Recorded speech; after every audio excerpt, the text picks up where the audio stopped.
김철중의 이름은 낳는다. 잠 못 이루는 밤. 오늘은 수면장의 2탄입니다.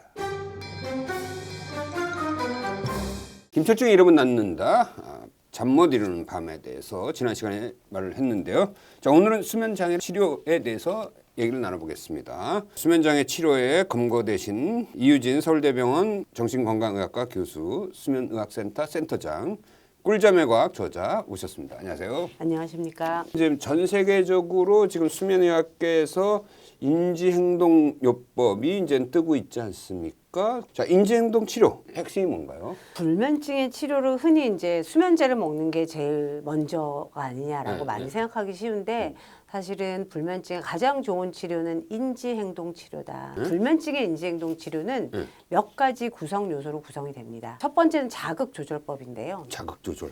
불면증 환자들이 불면증이 만성화되는 과정을 살펴보면 침대에서 자지 못하면서 지내는 시간이 너무 많아요. TV를 거실에서 볼 때는 꼬박꼬박 막상 졸다가 내 침실로 가서 자려고 그러면 이제 잠이 안 오는 말통해져. 그런 경험을 만성화된 불면증 환자분들은 굉장히 많이 하세요. 자려는 의도 없이 내 침실이 아닌 곳에서는 꼬박꼬박 졸다가 내 자리로 막상 가면 잠을 못 자겠는 거. 자극조절법이라는 거는 뭐냐면 결국은 그 내 침대하고 각성, 불면증이 짝꿍이 된 거를 잠하고 다시 짝꿍을 만들어주는 작업을 하는 거죠. 그래서 자지 못하면 침대에서 나와라. 그다음에 졸리면 다시 침대로 가라. 그럼 결국은 내 침대하고 잠이 다시 조건화되는 네, 그런 현상을 이용하는 겁니다. 침대는 과학이 아니라 잠이네. 그렇죠. 두 번째는 두 번째. 수면 제한법. 그러니까 침상에 누워 있는 시간을 제한하는 거죠. 침대에 예를 들면 몇 시간을 누워 있는 걸 분모로 놓고 실제로 잔 시간을 분자로 낳고 퍼센트를 계산했을 때 우리가 수면 효율이라고 하거든요. 너 침대에서 얼마나 잤냐? 이렇게 보는 얼마나 거네. 누워 있었냐. 그래서 침대에 누워 있는 시간을 사실은 좀 조금씩 줄여주는 거죠. 거예요. 오히려. 예, 그래서 수면 효율이 85%보다 낮으면 그건 안 좋은 침상에 거야? 누워 있는 시간을 조금 줄여주고 줄여주는 거예요. 85%보다 높으면 15분 늘려도 되고 뭐 이런 식으로 저희가 침상에 누워 있는 시간을 이제 처방한다고 표현하거든요. 그렇게 해주는 게 이제 수면 제한법입니다. 그러면 나중에 침대에서 잠을 자는 시간을 늘릴 수가 있다. 그다음에 세 번째. 세 번째는 이제 수면에 대한 잘못된 믿음이나 태도를 교정하는 인지 치료입니다. 예를 들면 세상에 8시간은 자야지 오래 산다는데 큰일 났다. 그다음에 나는 어제 이제 잠을 뭐 7시간을 채 못 잤으니까 오늘 컨디션이 안 좋을 거야. 불면증을 유지시키고 만성화시키는 그냥 걱정이나 잘못된 태도들. 저희가 이제 그런 걸 다 씁니다. 잘 무렵에 뭐 걱정이 뭐가 드는지 그런 것도 쓰도록 해서 그런 생각들을 이제 바꿔주고 또 이제 걱정이 많으면 그걸 써서 이렇게 접어놓고 서랍에 넣고 어떤 상징적인 그런 행동을 하고 하기도 하고요. 그래서 인지를 교정해주는 그다음 이완요법입니다. 이완요법. 잘 무렵이 되면 몸이 긴장이 올라가고 생각의 긴장도 올라가는 분들이 많이 있으세요.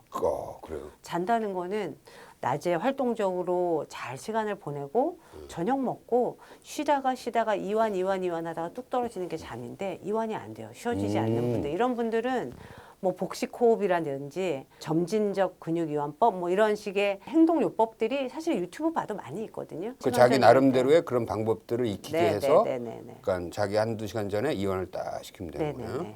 도움이 됩니다. 마지막으로 이제 건강한 수면 습관에 대한 교육.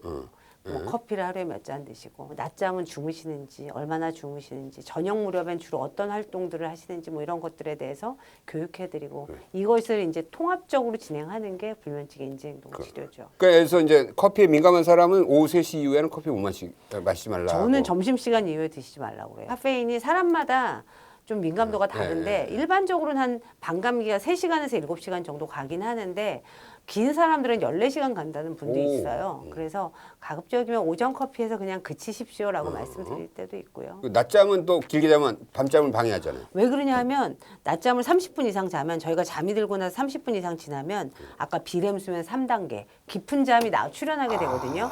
그러면 이제 이게 밤잠을 뺏어 먹는 잠이 되는 겁니다. 이제 수면 앞 잘 수 있는 파워에 직격탄을 날리는 게 낮잠이 긴 거거든요. 밤에 꿀잠을 위해서 낮잠은 좀 아껴야 되겠네. 네, 그렇습니다. 그리고 빛은 어떻게 돼요? 일주기 리듬을 잡는 가장 중요한 시간 조절자는 빛이에요. 그렇죠.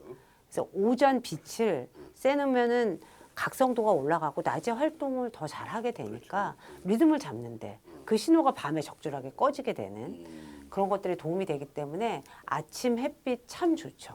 한 30분 정도 예를 들면 걸어가실 수 있는 곳이 있으면 걸어라. 그럼. 선글라스 쓰시지 말고 그럼. 선크림은 잘 바르시고 걸어라. 낮에 받은 햇빛 밤잠 꿀잠 되어 돌아오는구나. 네, 네 그렇습니다.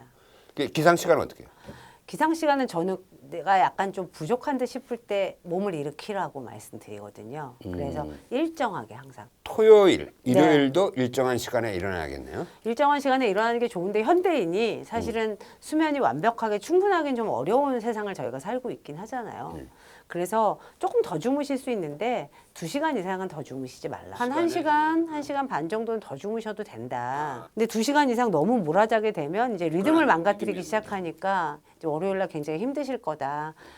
자꾸 이제 그런 상황이 반복되면 평소 잠을 좀 늘리셔라. 그렇게 말씀을 드리죠. 나는 토요일, 일요일도 그 일정하게 일어나려고 노력을 해요. 그래서 나는 항상 5시 55분에 일어나.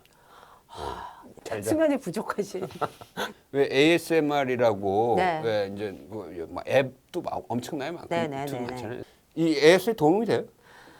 대개는 이제 뭘 틀어놓고 주무시는 분들이 조금 불안하신 분들이 많이 그러세요. 아, 그러니까 자려고 이렇게 누웠을 때 조용하고 깜깜한 이 상황이 좀 불안하신 분들이 많이 그러신데 도움이 되는 분들한테는 굳이 그걸 하지 말라고는 말씀 안 드리는데 수면의학적으로는 그렇게 도움이 되진 않거든요. 아 그래요. 반대로 잠이 들고 나서는 그 소리 때문에 또 깨기도 그럴 수 하거든요. 있네. 그래서 꼭 ASMR 틀고 주무실 거면 이제 꺼지는 그런 자동 설정 같은 거 좀 해놓으시라고 제가 말씀을 드리죠. 가급적이면 잠자리에 들기 2시간 전부터는 핸드폰, 태블릿 이런 거 하시지 마시라고 말씀드리죠.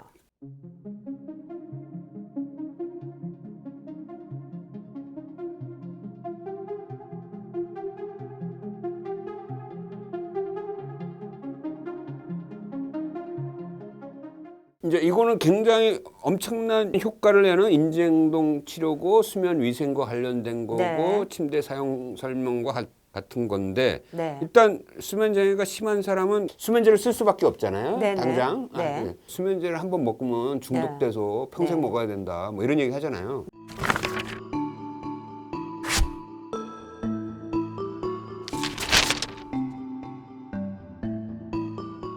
진실은 뭐예요?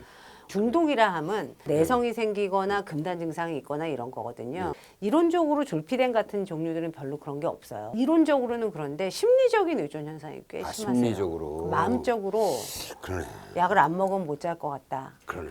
그다음에 매일 먹다가 안 먹으면 확 리바운드라고 그러거든요. 우리 용수철이 튀듯이. 그러네. 그런 불면증이 악화돼서 끊지 못하는 경우들도 꽤 있고 정신과 선생님들은 우리 항우울제나 소량의 항정신병제제 이런 것들도 이제 불면증의 수면제 대용으로 많이 씁니다. 아무래도 의존성도 좀 적고 불면증 환자분들이 우울하고 불안하고 이런 게 동반된 경우들이 꽤 있어서 그런 제제들도 많이 사용하십니다. 그 수면 장애가 그렇게 심각하지 않은 상황에서 우리가 일상에서 인지행동 네. 요법을 자기가 스스로 실천하면 훨씬 더 수면의 질이 올라가고 수면 시간이 늘어날 것 같은데 정말 심각하게 수면 장애 있는 사람들은 요 두 개를 같이 하게 되나요? 그러면? 초기에는 이제 인지행동 치료는 사실 효과는 나는데 시간이 좀 걸려요. 그러겠지. 2, 3주 이상 걸리기 때문에 처음에 너무 힘들어 하시거든요. 2, 3주밖에 안 걸려? 2, 3주 이상. 교과서적으로는 5에서 8주까지 기다려야 된다라는 얘기도 있거든요. 초반에는 이제 약이 조금 더 즉각적인 그러니까. 효과가 있기 때문에 초반에는 약하고 인지행동 치료 같이 하다가 약을 이제 서서히 줄이다가 줄여주고. 끊어버리는 거 이게 이제 보통은 많이 그런 식의 치료를 하게 되죠. 이 교수에게 잠은 뭐예요? 잠은 회복이다. 핸드폰 충전이다. 나도 그런 기능이 있었으면 좋겠어. 그러니까 내가 뭐 하나 꽂으면 그냥 잠을 8시간 자는. 저한테 선생님 안 자고도 잔 거 같은 효과를 어떻게 하면 누릴 수 있느냐 그런 거 물어보는 분도 계셨어요. 근데 잠을 그걸 대체할 수 있는 방법은 없다. 그러니까. 지금은. 인간 삶의 회복을 위해서 위대한 잠을 잘 만들어 네. 가봅시다. 오늘 네. 그게 도움이 되는 얘기를 한 것 같습니다. 자, 수면장애 우리 이유진 교수와 수면장애에 대한 여러 가지 다양한 얘기, 아주 유익한 얘기 나눴습니다. 감사합니다. 감사합니다. 네.